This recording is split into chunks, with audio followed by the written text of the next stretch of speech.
नमस्कार साथियों, मैं मुकेश तंवर आपके बीच में। साथियों, दिल्ली चुनाव कभी भी घोषित हो सकते हैं। इसी के निमित्त ये छोटा सा एक वीडियो मन की बात आप लोगों के सामने मैं करने के लिए हाजिर हुआ हूँ, क्योंकि दिल्ली चुनाव है और मैं दिल्ली में रहता हूँ, तो बात आम पार्टी की है। आम पार्टी लगातार अपने उम्मीदवारों की घोषणा विभिन्न विधानसभाओं में करती आ रही है। अभी देखने में आया कि मनीष सिसोदिया जी को पटपड़गंज की जगह चंदपुरा से चुनाव लड़ाने की बात केजरीवाल जी ने कही और उनकी उम्मीदवारी वहां से घोषित की। मैं यशस्वी तेजस्वी शराब मंत्री मनीष सिसोदिया, जो स्वयं को ठाकुर कहते हैं, राजपूत कहते हैं, जो सिसोदिया कुल का अपने आप को चिराग कहते हैं, मैं उनसे पूछना चाहता हूं, क्या राजपूतों में ये काम है जो आप लोग कर रहे हो?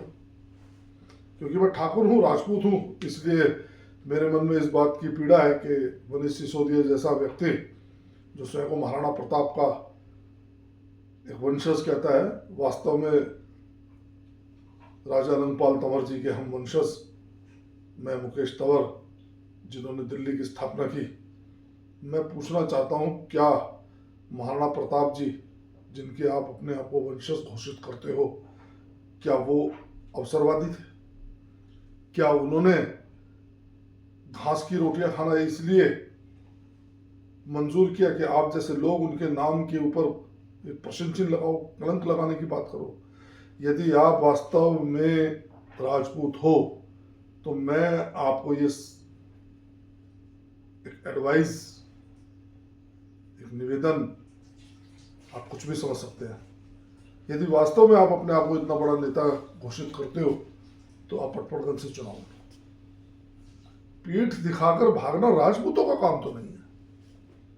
और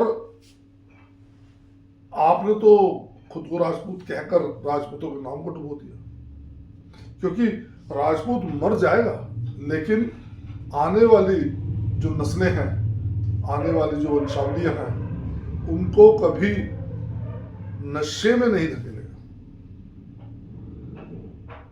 जहां तक मैं राजपूत समाज को समझता हूं, आपने जिस प्रकार के वक्तव्य पूर्व में दिए, आप जिस प्रकार से लगातार खुद को शिक्षा मंत्री का दर्जा देते आए हैं, आप क्यों नहीं कहते कि आप एक गलत व्यक्ति के साथ है? क्यों नहीं आप विरोध करते? मनीष जी, मैं आपको एक बात कहकर अपनी वाणी को विराम दूंगा। महाभारत के काल में जब अनैतिकता हुई, जब चीरहरण हुआ, तो महात्मा विदुर जी, जो आज पूजे जाते हैं, जिनका आज पूजन होता है, आज श्रद्धा से हर व्यक्ति का मन मस्तिष्क उनके लिए झुकता है, सिर्फ इसलिए कि उन्होंने गलत बात का विरोध किया था। जो गलत बात का विरोध नहीं कर सकता वो भी जिंदा नहीं है। अगर आपके अंदर विरोध करने की ताकत है तो आप राजपूत कहलाने लायक हैं, अदरवाइज आप अपने को ये संज्ञान देना बंद करें।